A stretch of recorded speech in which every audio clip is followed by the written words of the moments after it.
Hi, my name is Samantha Franks and I'm a senior research ecologist at the British Trust for Ornithology in the UK. I'm going to speak today about a review of curlew headstarting projects in Europe. I'd first like to say that this is a massive collaborative effort. It was led by my colleagues Harry Ewing and Catherine Bougen while I was off on maternity leave in the last year, and with a huge amount of contribution from a range of headstarting projects in Ireland, elsewhere in the UK, in Belgium, Germany and Poland. And of course we all know that headstarting can't take place without the support of funders, the support of landowners and land managers, as well as a whole team of project contributors and volunteers. Now curlews, as we all know, are a major conservation concern in Europe. Although they're still widely distributed as a breeding bird, they have declined substantially over the last 30 to 40 years, being lost in many areas between the first and the second European breeding bird atlas, and is shown by a declining trend over the last 40 years by the Pan-European Common Bird Monitoring Scheme. Now, wild adult survival is fairly high, being about on par between 0.7 and 0.95. Similarly, juvenile survival is on par with what we might expect for most waders. And it's really poor productivity that is the main demographic driver of decline, with losses of eggs to agricultural activity, and as well as a range of predators, including birds of prey, badgers, foxes, corvids, and other mammals in continental Europe, and also losses of chicks to the same drivers, meaning that fledged birds are not produced and can't recruit back into the breeding population in subsequent years. In the wild, hatching and fledging rates are unsustainably low, generally towards the bottom end of this range, with only the very best sites having hatching and fledging towards the top end of this range naturally without any sorts of interventions. And at the top end of this range is closer to what's needed for population stability. Now, as part of another project that we're doing on behalf of the Curlew Recovery Partnership in England, we asked curlew conservation projects from across Europe to answer a questionnaire about the threats that were facing their particular populations, the conservation interventions which were being deployed in their areas, as well as pre- and post-intervention demographic parameters for their populations. And many of you might have also contributed to this questionnaire, so thank you very much for doing so. We're working on preparing the results from this as a paper. In summary, curlew projects are already deploying quite a lot of what we might call traditional conservation interventions, including habitat management. That's things like farmland and grassland management and water management, fencing, particularly nest fencing, and predator control and predator management interventions. But the one conservation tool that this project didn't gather information on was headstarting, and didn't assess the effects of that in its analysis in terms of its impact on demographic parameters, so that's a future step. So what is headstarting? I'm sure many of you already know, given that you're here, and previous presenters will have spoken to this already, but in summary, we have harkened back to the situation that I was describing before, with both nests and chicks being lost to agricultural activity and a host of predators. Fledged birds aren't being produced in these populations at the rate they need to be to sustain breeding populations. Now instead, if we take those eggs out of the wild and into captivity, rearing them in incubators, and then hatching and rearing those chicks in captivity in artificial conditions, subsequently releasing those chicks at fledging or shortly after fledging into the wild, those fledged birds can hopefully then survive and go on to return as breeding adults and help sustain breeding populations going forward in the future. Now, the aim of headstarting is therefore to provide this really quick and artificial boost to breeding productivity of a wild population. It can be very effective in doing so. So, we circulated, as part of this project, a questionnaire comprising 47 questions, asking questions on aspects such as projects' reasons for headstarting, other interventions that projects might be undertaking in addition to headstarting, different approaches for egg collection and rearing, what post-release monitoring approaches projects were undertaking, as well as gauging any information on health and development issues. And the overall aims of this review were to get an overview of our current understanding, a stock take of the situation currently in Europe with regards to Curlew Headstarting, assess the overall potential of headstarting as a conservation tool, and in particular and importantly to identify any knowledge gaps that we might want to target going forward, particularly with this sort of burgeoning growth of Curlew headstarting projects that are popping up all over the place. Now, current state of play, certainly in 2023 anyways, with that curlews were being headstarted in various places across Europe, with several projects in Poland and Germany, one project in Belgium, a collection of projects in the UK, and one project in Ireland. Headstarting projects have increased substantially over the last 5 years in particular, with one long-running project in Germany being underway since the late 1990s. Most projects had two aims. First of all, to save eggs from destruction by either human activities and or by predation. And then secondly, to increase the size and or productivity of a wild breeding population. A couple of these projects were translocations into new areas, but those were largely in the minority. And most projects, in addition to headstarting, were using a combination of other conservation tools, including habitat and predator management, so things like fencing, grassland and farmland management, predator control, and so on, in addition to headstarting. Projects used a range of approaches for egg collection, ranging from collecting partial clutches to full clutches, and some both. So in terms of partial clutches, sometimes eggs were collected even when clutches were incomplete. Sometimes partial clutches were collected, leaving the remainder of a clutch to be incubated in the wild by the parents. In case of full clutches, some were collected as soon as clutches were complete. Some left adults to incubate the clutch in the wild for about a week or so before collection. However, generally speaking, most projects collected eggs as soon as they were laid or as soon as clutches were completed. And projects were kind of split in terms of how close egg collection sites were to release sites. Some were in quite close proximity, others were quite far away. In terms of how many eggs were collected and how many chicks hatched, projects varied quite a lot in terms of the numbers of eggs collected. So if you look at the scale of the y-axis on the left-hand side of the screen, we have projects which collected, generally speaking, over 100 eggs on the top row, projects which collected between about 50 and 100 on the middle row, and generally less than 50, so about 10-ish clutches or so on the bottom row. There's quite a lot of inter-annual variation within projects in terms of the number of eggs that were collected and the number of chicks that hatched from those eggs and the number of chicks released. Generally speaking, rates of hatch and release, the sort of patterns of hatch and release within projects were largely broadly similar. And in the review, we don't get into the kind of the why and wherefore of why these patterns might differ between sites and between years. We're just reporting the patterns themselves. The why is kind of perhaps something that we can, as a community, look into in the future.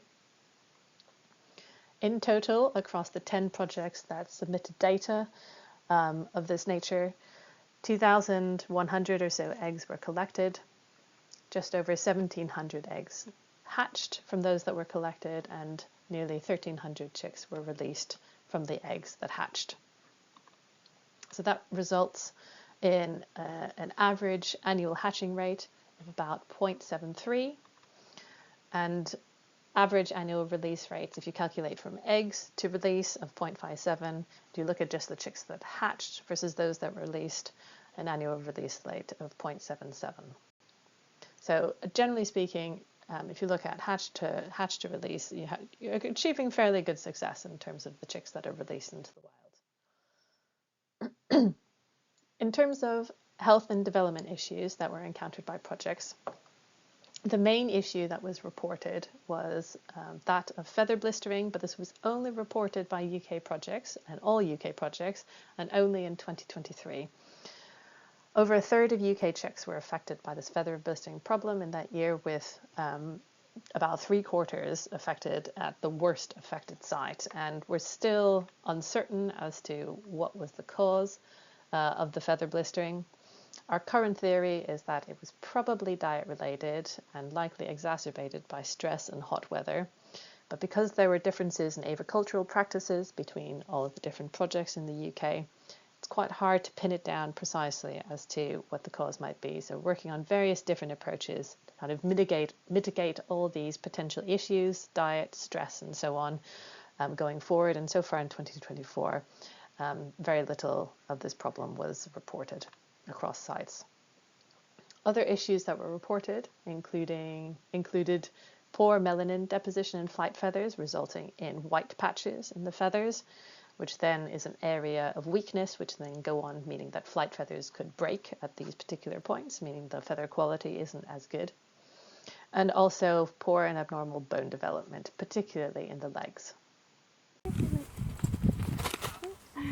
Generally speaking, chicks were released on average at about 60 days old, kind of ranging in age from about 38 days to 85 days or so. Most projects conducted soft releases. So chicks were kept in a pen at the release site for a period of time, generally at least a week before they were released. A couple of projects routinely conduct hard releases, so birds are taken from their rearing area to release locations in a box or a crate or something like that and released immediately. And then another couple of projects did a mix of both soft and hard releases. As one project was doing hard releases, switched to soft releases in 2022, and do feel like they had potentially better results using the soft release strategy.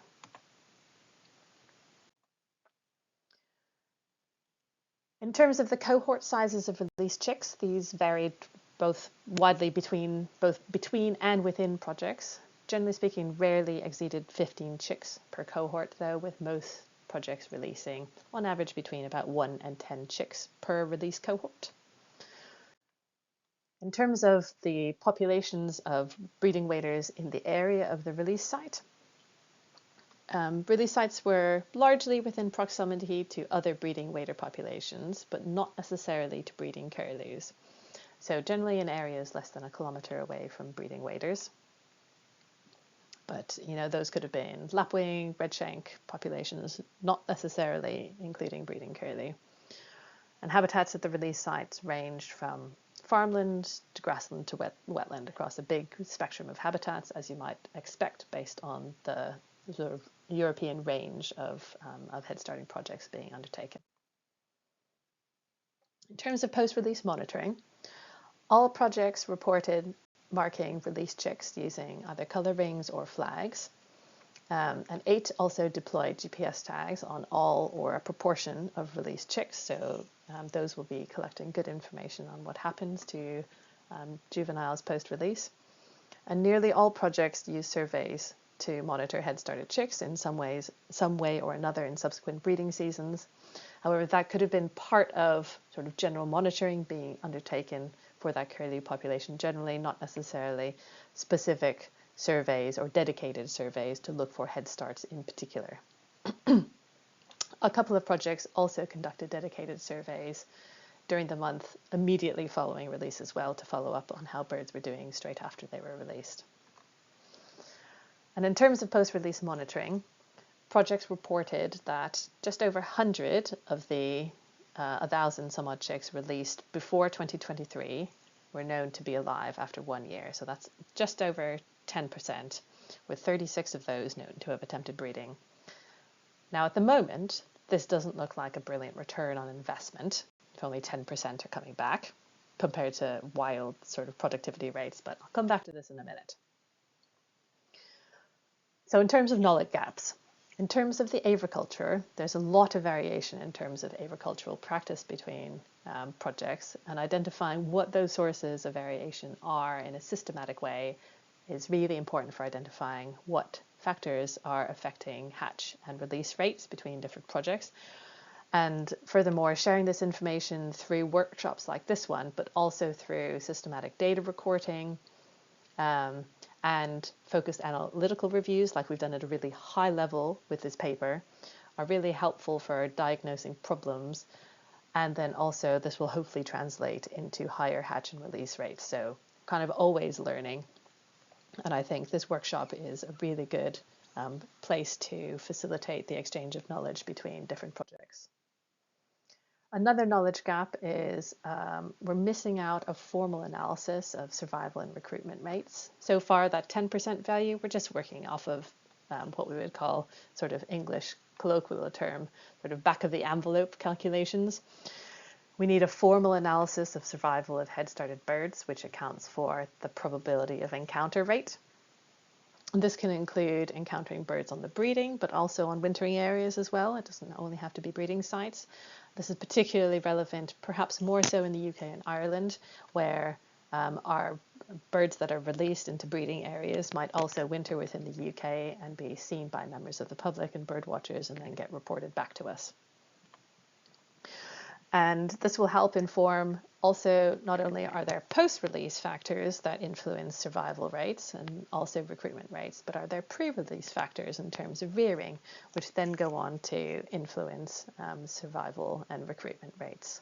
So all of these, the parts of the process are all tied up together, but the post-release monitoring is really the fundamental thing that can help plug a lot of these knowledge gaps. So continuing that post-release monitoring at release sites is really, really critically important, as curlews can take a huge amount of time, up to 5 years in some cases, to recruit back into the breeding population. And monitoring is an essential tool for measuring the success of head starting as a conservation tool. And it's important to cover both current breeding sites, but also potential breeding sites, because young recruits do seem to be drawn into existing sort of core breeding populations, but they can also prospect or settle in new areas beyond core populations, or sort of on the fringes of existing core populations. So it's important to monitor the breeding productivity at local breeding sites, because then we have something to compare to as well, the success of head starts, and being able to assess how the recruitment of head starts is then feeding back into the reproductive success of a local breeding population as a whole.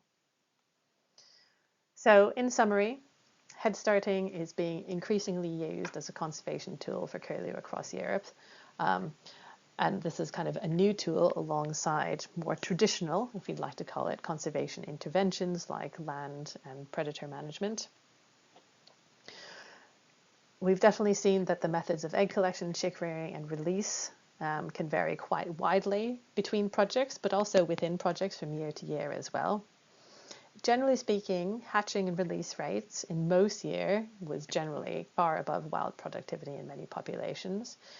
So in that sense, we are sort of putting out more fledged birds into the population, which is a brilliant thing. However, more systematic long-term post-release monitoring is really necessary to be able to assess survival and recruitment and productivity of head-started release birds, and only then will we really be able to judge the success and the long-term viability of head starting going forward as a conservation tool for curlew in Europe.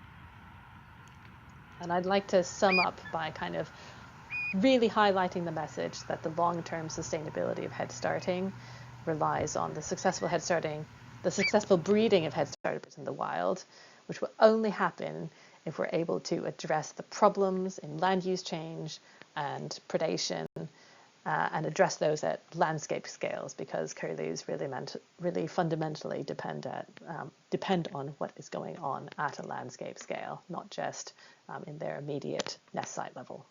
Thanks very much.